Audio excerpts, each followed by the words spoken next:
Well, Donald Trump's tariff exemption on Chinese smartphones and computers is being seen as a major backdown by the US president in his trade war with Beijing. So is this a sign that more exemptions might follow, or are things predictably still unpredictable? For more on what to expect, I'm joined live from Shanghai by Han Lin, China Country Director for the Asia Group. Han Lin, welcome to the program. Now, we've seen effectively a big backdown by Donald Trump on these smartphones and computers manufactured in China. Do you see other Chinese exports perhaps being granted exemptions sometime in the future? It's quite possible. It's hard to say, but certainly what we have seen is that the U.S. has taken an approach to say, if a certain product that's imported and over 50% of it comes from China, then maybe we should have some level of flexibility.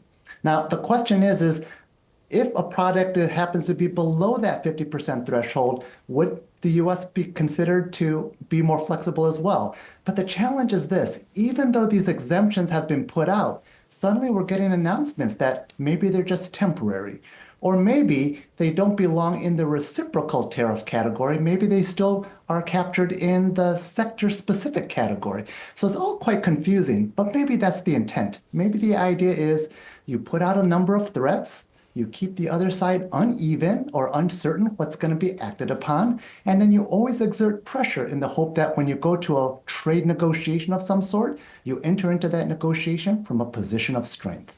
Yes, and nevertheless, there was a movement from the White House on this. So do you think there was pressures that were coming from sections of corporate America and the tech sector that were urging perhaps Donald Trump, please, we need to get these exemptions because our products are going to cost very, very high for our consumers in America? It's actually quite possible. Now, there is a number of dissatisfaction in the public, but certainly one of the key measures that had the sharpest moves were the financial markets. Whether you're looking at the stock market or the bond market, it seemed to have had some influence on the administration.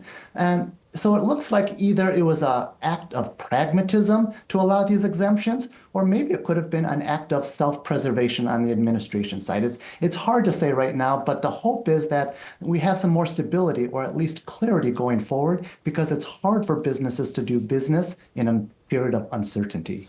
Yeah, so, what is this back and forth from the Trump administration, doing in terms of bilateral trade or, what's left of it at the moment? How is it impacting on businesses in China and more broadly the stock markets? Well, from the China perspective right now, it's very frustrating because from their position, when they look at U.S.-China trade relations right now, it's a little unexpected how fast things have deteriorated without a clear off-ramp towards a solution, except maybe for the U.S. hope that China capitulates. But what we have seen is on the China side, the rhetoric in Shanghai or in China where I'm at is a message of confidence that China will get through, that they've got the capacity and the tools to outlast even the U.S. in a trade war right now. So, for example, just as the U.S. stock market has fallen, the China stock market has fallen, but the government has stepped in to try to prevent it from falling too much. So it's all trying to drive better confidence. Yes, and speaking of rhetoric, we've seen from the Chinese Commerce Ministry almost scolding the U.S., saying that, the U.S. has taken a small step in correcting its erroneous unilateral practice. So how is this saga being viewed by Chinese citizens in terms of, who's winning this trade war? From the Chinese standpoint, President Xi Jinping is doing the right thing. He's standing tall. He's resisting unilateralism and bullyism. And so this is important because even President Xi Jinping has pressure from the people that if there is a sense of patriotism that stands out, it narrows his options if he gets pushed too far to having to protect China's interest from that standpoint. So it's something to watch very carefully from all sides, not only China, but the U.S. as well. So, Han Lin, there is this trade war happening by way of tariffs for now. Might this trade war escalate and be fought on a different platform? It is quite possible because despite the fact that tariffs look, quite difficult and messy as it is, it could very well escalate to a currency war where nations are depreciating their currencies to compete.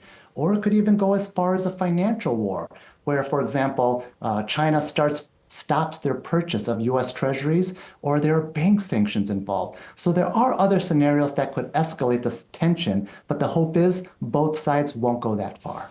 And what might happen in that worst case scenario?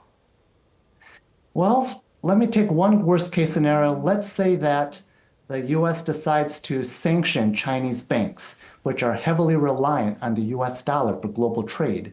Well, if Chinese banks are sanctioned and blocked out of the US dollar system, that's no longer a bilateral issue between US and China. That's essentially blocking China's ability to trade with the world. So that becomes a second step level function of escalation that we hope doesn't happen.